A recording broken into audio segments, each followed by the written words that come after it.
ia vi ia le tua pa tai le tua ile nei vaenga o le aso fai foi ona vele nei por kalame asi tuai maota malawa pa felo ia tu Samoa i lau fa fonganga fa talo fatu o fea le tafole lo langi o lo e sila mai moa mai ai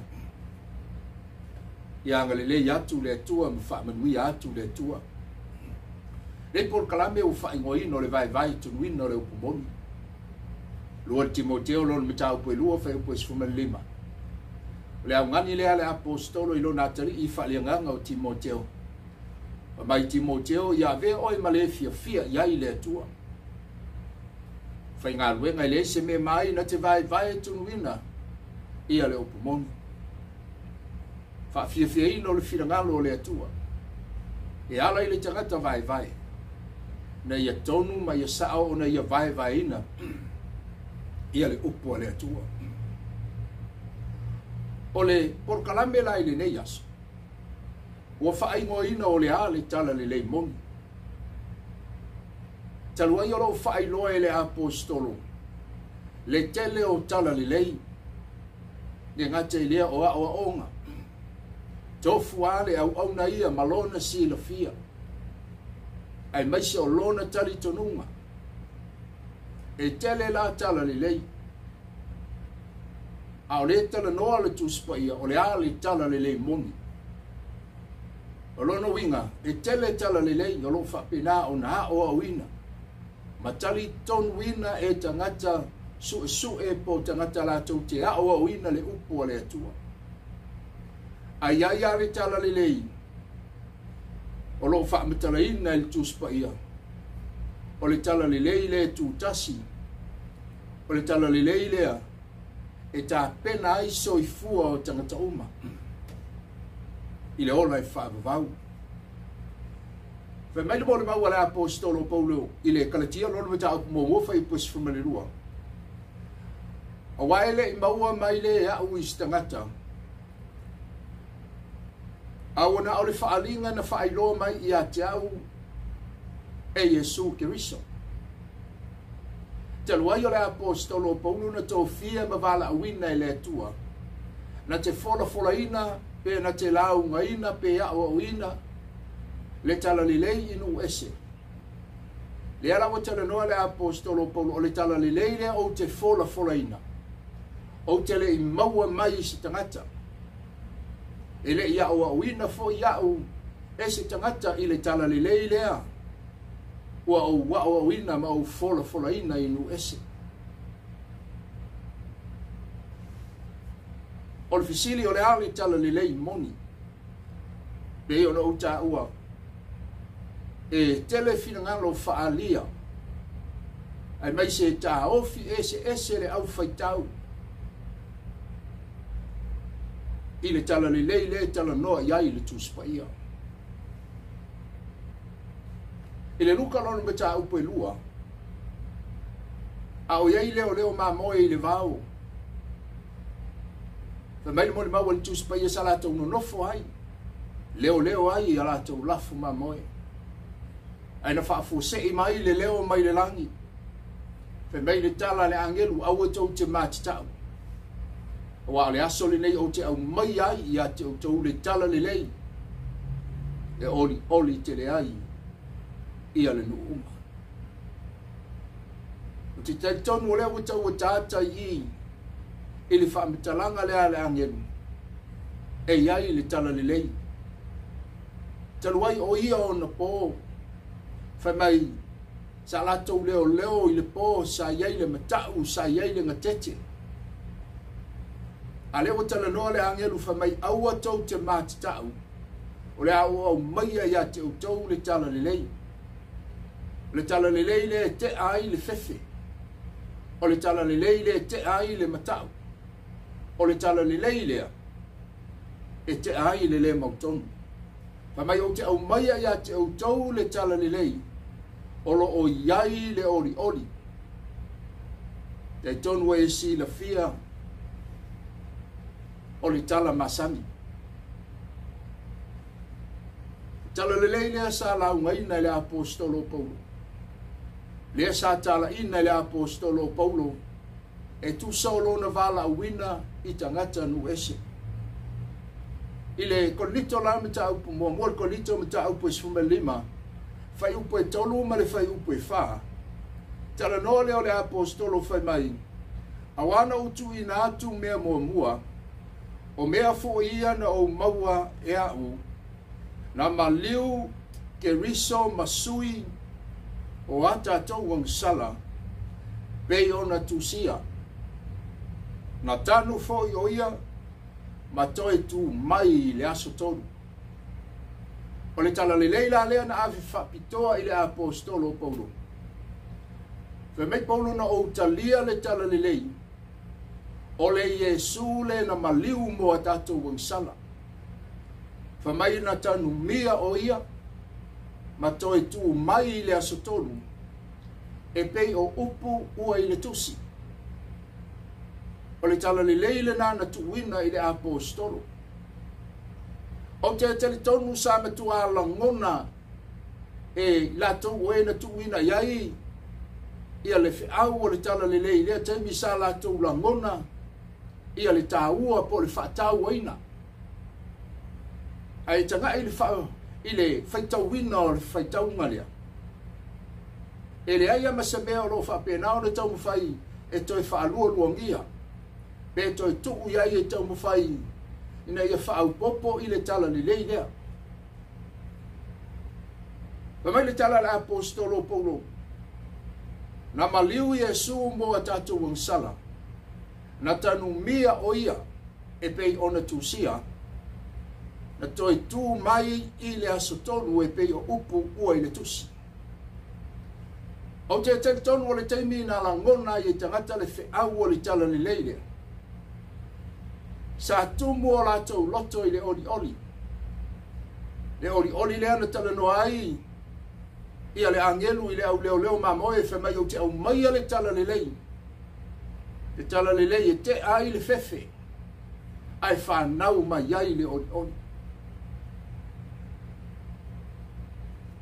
le tala le lei la le tala noa iai le apostol o le tala le lei e le filongia o le maliu o Yesu i le sataulo le ana alanga ina i whapinao na talia e tangata o nu esi a ila kalatia lona me ta upu mua fai upu e ono wa iai le mea o tupu i le tala le lei lea fai mai le moli mau le apostolo a ua au ofo ina ua whapea o na Vaevae li liu e seina o tau i le ua wala wina o tau i le alofa tu noa o ke riso ai whasanga i le tala le lei e ese pa mai le mori mau le apostolo o au ofo ina ua Vaevae o na li liu e seina o tau ai whasanga i le tala le lei e ese o lona winga i fōlinga mai ua ofi atu a awa onga ese po a awa onga se o lia awa onga i tau mawhai e whaapipi i le tala lei lea po o le maliu o Yesu mo tatou wang sala na tanu mia o ia matoi soi fua manu malo mai le asutolu le e whametala le tus pa ia e pei o upu ua i le tus a le watoi tala noa le apostolo Paulo fa mai ua au wofo ina ua Vaevae ona li liu e seina o outau o lona winga i fōlinga mai ua iai le mea ua tupu i le tala le lei lea na la ungaina i le apostolo Paulo lona winga ua iai tangata ua mai malato wa awa onga o lato tali tonunga ua tau mawhai ina ia sui ai le tala le lei lea pe tau mawhai fo ia toi whapipi i le tala le lei lea o le maliu o Yesu o na tala noa leo le apostolo Paulo i le kalatia lona mata upu mua whai upu e valu whai mai le moli mau o Paulo ai pe tai e ui lava ina tala ina i mātou o se angelu mai le langi se isi tala le lei e ese mai lea le ala o toi wha manino le apostolo Paulo wa ia toi wha ailoa i a kalatia ai maise o tangata no ese. Tusa po se angelu e sau mai le langi. O lono winga to e sau ma se isi a oa onga ese. Po se isi tali tonunga ese. Fe mai le mori maua le apostolo Paulo. Ia anatema. Anatema o lono winga. Ia whaafanoina. So se a oa onga la e toi whaapipi le tala le leilea. Lea na tala noa ia i le apostolo. Fe mai le mori maua Paulo. E o lamba i se angelu. O ai e toi sau e toi mo moli atu.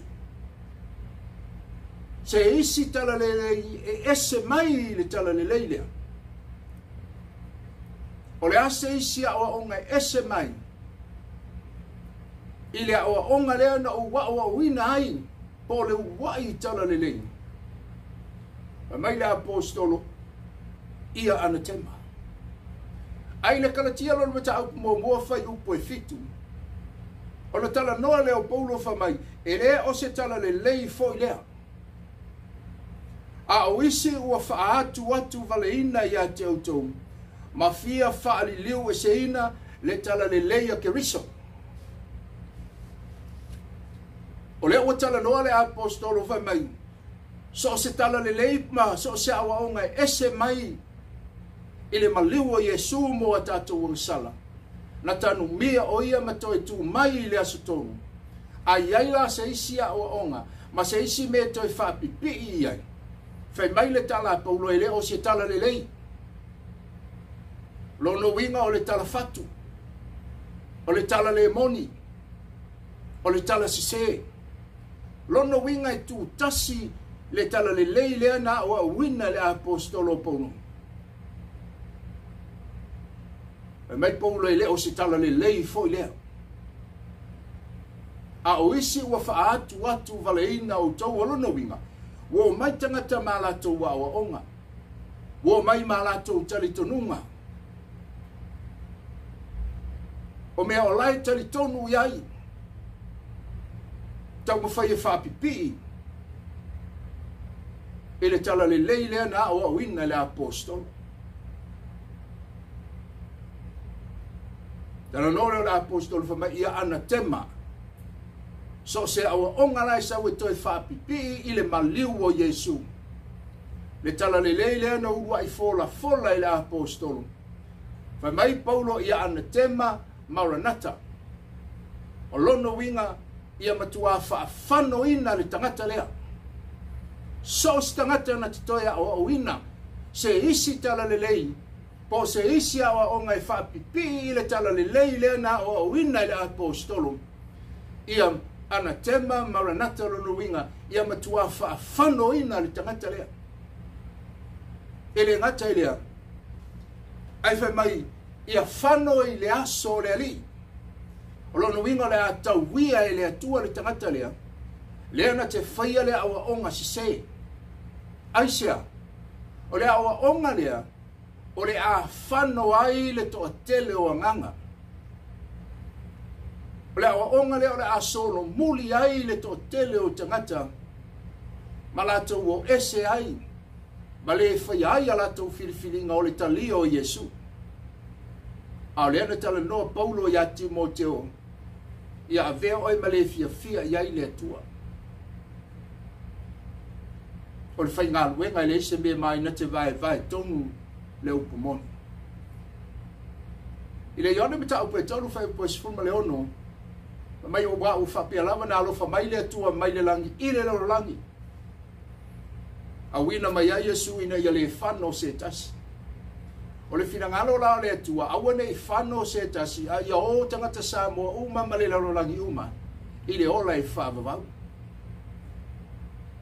O le alana wala a wina le tangata na te Vaevae ina le upo le atua. Ina ia whaafai ia i la atua lo whaanungolongo. Ona ta pena i le ola i whaavavau. A le rafa mai le tala le apostol. E tau tele i lato uo mai ma o onga ese. Ma tali tonunga ese. Ai leo lea o onga lea. O le tala le lei moni. E winga ia Yesu.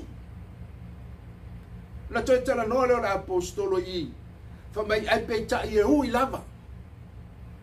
Fa aftai ono le mau tutu ma le mau sali o le awa onga le apostolo fa mai.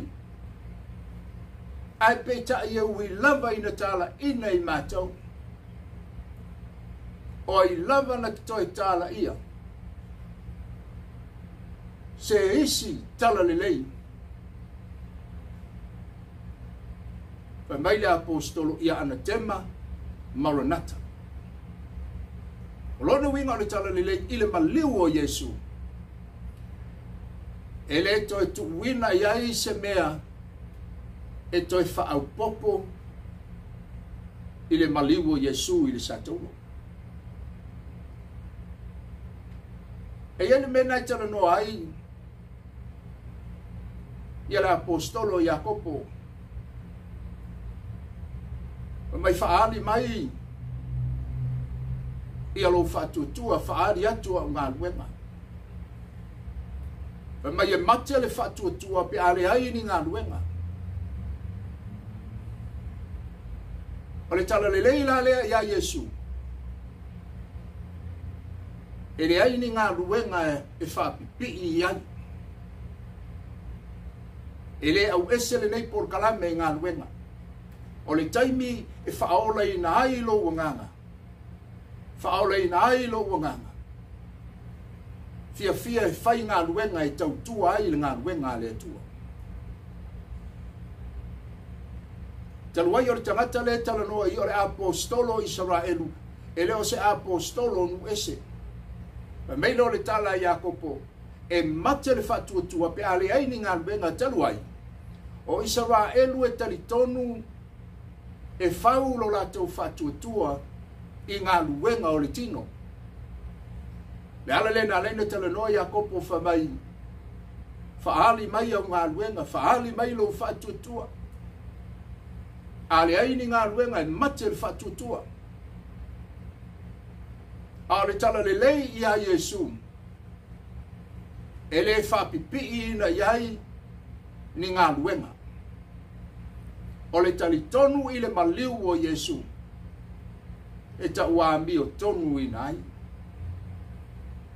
Ai le ngate leo le launga Ioane ia Iuteia.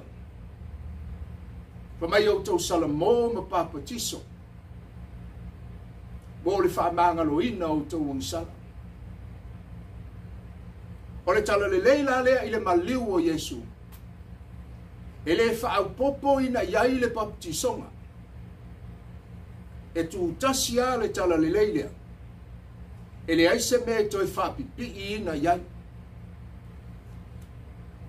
Ai le au esel por kalame il baptisonga. Ai fia baptiso ina waitalia Yesu. Vi ia le ri. O lau tau tinonga masau tau tinonga tatou te whaailoa atu ai le rolangi. La tatou savalinga manu malo I le alii e souma. A le papati songa I le toi whapipi ina.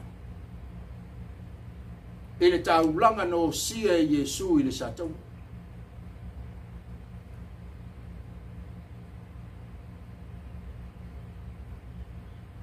O iai le manatu. Talia Yesu tai tausi le tulafono. Ele ato atoa lo whaoletanga. O lo walofa ia Yesu o le tausi o le tulafono. O lo walofa ia Yesu. O lo talia o Yesu I lo wolanga. O le whetalainga le nā lele. E whaailoa lo tātou walo lofa I le tua. Ina wawhaia tātou whainga whilwhilinga. Talia Yesu e whai maali'i ma whaaola I o tātou wolanga. Talia le taulanga tō ngiola na saunia Yesu. O na tātou wola lea I le tulafono o le ami o tonu. Pai mai paulo e le aiseise e toi awa watu. E le aiseise e toi whai atu ia te oe. Ia e loa le tulafono. Lono winga ia e loa le atua aisia. Te alo le temi tali ai Yesu a fioina lo firangalo ma lo loto e le mana o le anganga pa ia. O le tamama le alo. Wano nofo fatasi mai tato. They live inside of us. ua tātou loa lelei le mea sa'o ma le mea sese, o le mea tonu ma le mea pio. O lono winga, o ngā luenga, o le baptisonga, o le tulafono, e le toi whaapipiina mea ia i le whaolutanga. E le toi avatu iai ngā luenga i whaalelei iai le whaolutanga. E whaopopo i le olanga whaolaina. E le toi tuina atu iai ma le baptisonga, ai le ngata i leo o le tulafono. Fa mai le tala la apostolo Paulo lona alofa tu noa ua lava matutoi. Le alofa foa i fua mai o le atua. Fa mai le apostolo lona alofa tu noa. His grace is sufficient to save us. Ua lava matutoi. Ke whao te tanga lea na saunia Yesu. Whaola i nai lau soifua ma lo wala.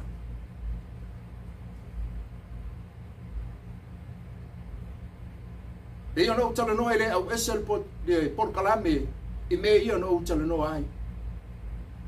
Alu e baptiso. Whai au ngā luenga le lei tau tu ai ngā luenga le atua. Alo ese mea whaale tonu. Le peo na tala noa le tu la fonu. Ale maliu o Yesu ma whaulatanga lera sau ni e Yesu. Mo oe moa e tu tasia. Whamaile tala le apostolo a wawa whaola. Ta wa mio tonuina ma whaola ina fua i tātou. I le toto o Keriso. Wa lama matutoi le toi whaia iai sa tātou ngā luenga. I le lua le tusi e Ioane alolo me tau mo fai upe fitu. Fai mai le moli mau ale apostolo Ioane. Fai mai awae toa tele o e whaasise ua atu i le lolorangi. O e le tautino ua maliu mai Yesu Keriso o le whaasise lea ma le aneti Keriso. Fai mai Ioane wa leva no watu i le lolorangi tangata tau whaasise. O i lato ue tau tino ele i lava le maliu o Yesu. O le teimi la tātou te toi whaapipi i ai mea ia pe ona o tā ua. Ai mese o tali tonunga o lotu. O i ngoa o lotu. E toi lua ngia ai le tala le lei i a Yesu.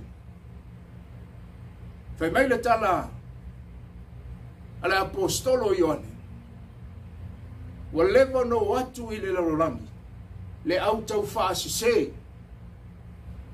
O ila tau oe tau tino. Ele i lava le maliu o Yesu. Fa mai le apostolo. O le aneti Keriso ma le au tau whaasise. Te lore me matau tia le tupu le taimile nei le lalorangi. O lea e mata i tu e tangata po fea e oso mai ai. Ia le aneti Keriso. Pe oso mai Jerusalema. Pe oso mai Samoa po fea lava. Po fea le teitai. O le a sau ai le aneti Keriso po le tangata tau whaasise. Ai manei al whamitalanga le apostolo Ioane. Mai wa leva no watu i le lolorangi. O le i le lolorangi. So se tangata lana te whaia sa o onga i lava le maliu o Yesu.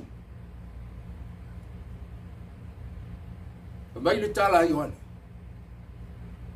O ia o le aneti Keriso. O le ale ngā luenga le aneti Keriso le whaine.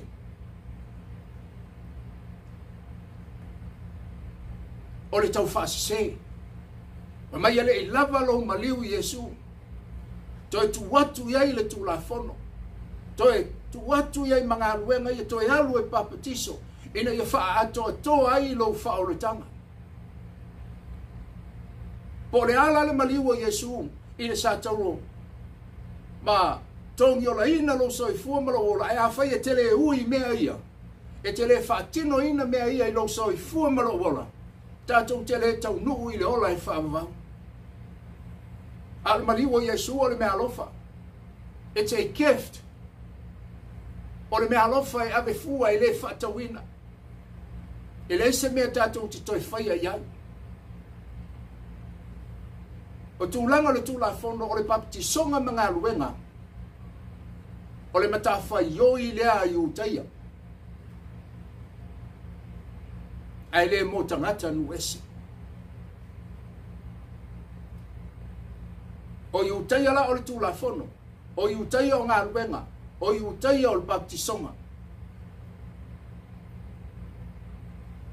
Ai le mo tangata nu ese. Roma lo na tau pe sifuru iwa ma le sifuru. E mai le mo le mau ala apostolo Paulo a fai tātou te tali tonu i le maliu o Yesu. E whaaola i nai i tātou. Just believe. Tala noa le ola apostolo wha mai awa o le ngutu e tau tino ai o mai ai le ola. Ma le loto e tali tonu ai. E o mai ai le ami o tonu. O le taimi tātou te tali tonu ai i le maliu o Yesu.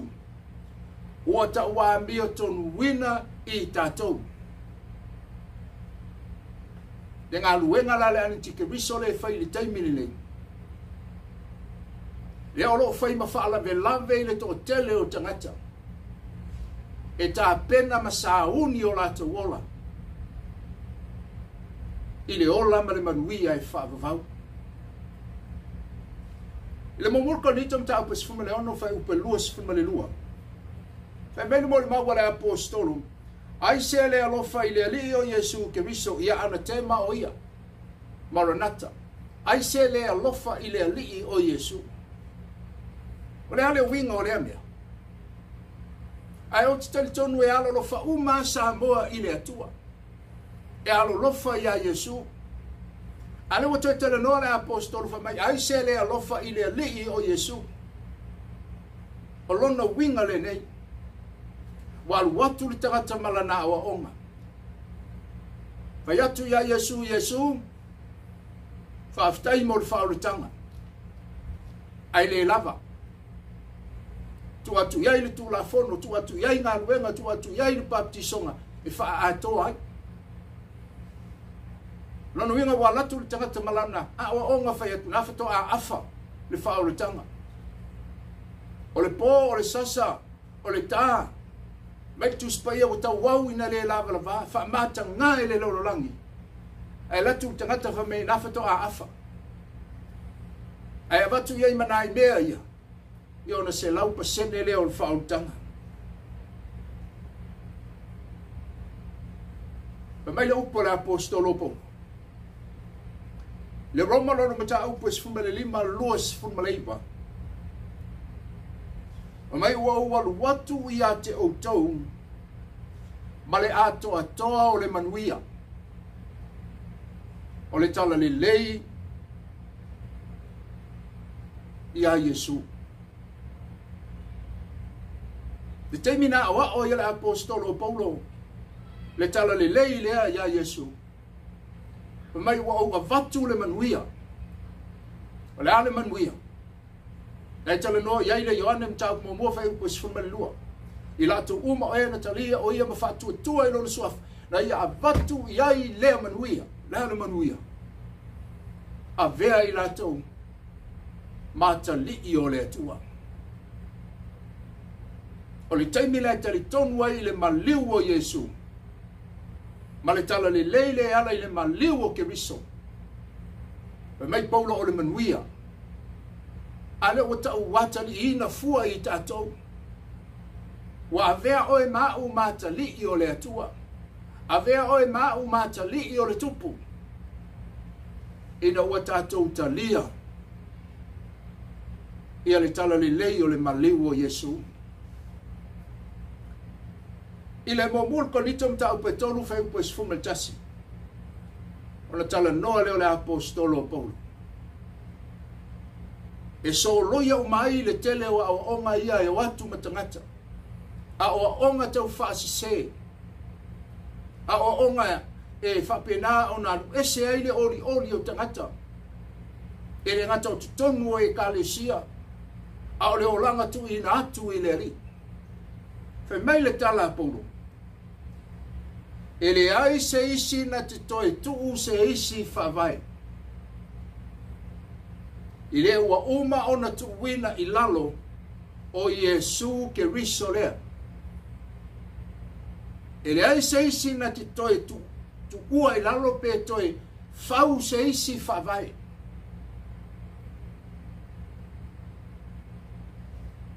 E sui ai le whaavai le ua uma na whaavai i Iesu. O ia o le whaavai o le tala lelei. Ma maina le apostolo a whaia iai se isi e toe watu ma se isi a ua o ma ese ma se isi tala lelei e ese.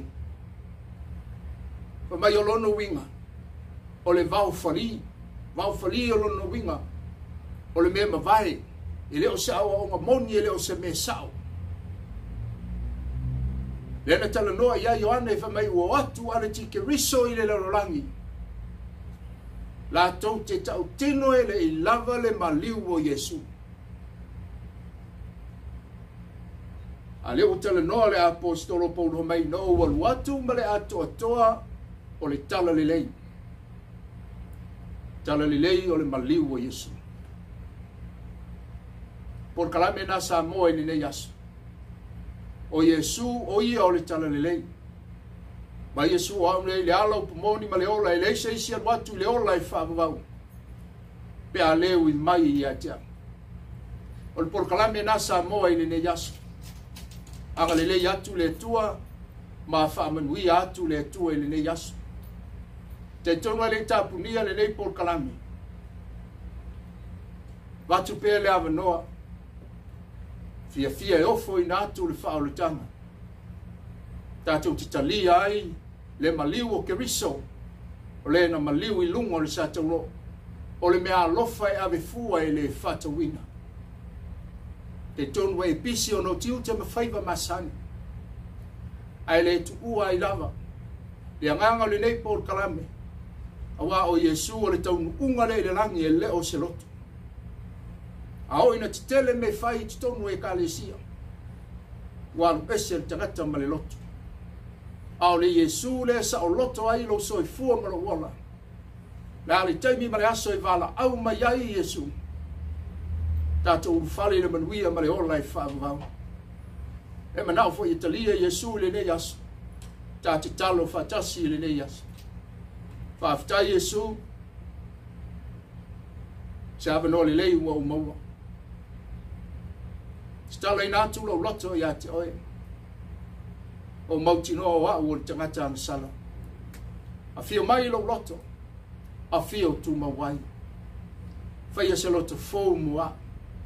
A vea o Iesu e fai maali ima whaola i lo bola. Wa o talia o Iesu. Whaaftai wa i te tala le langi ma le ola i whaavavau moa. Whaafitai Iesu. Amen. Le unga na nei por kalame se malama o mo tatou feiloa. Le nei por kalame o fai ngoina o le Vaevae tonuina o le upumoni. Fa manuia le tu e lo fa sau sau Samoa. Amen.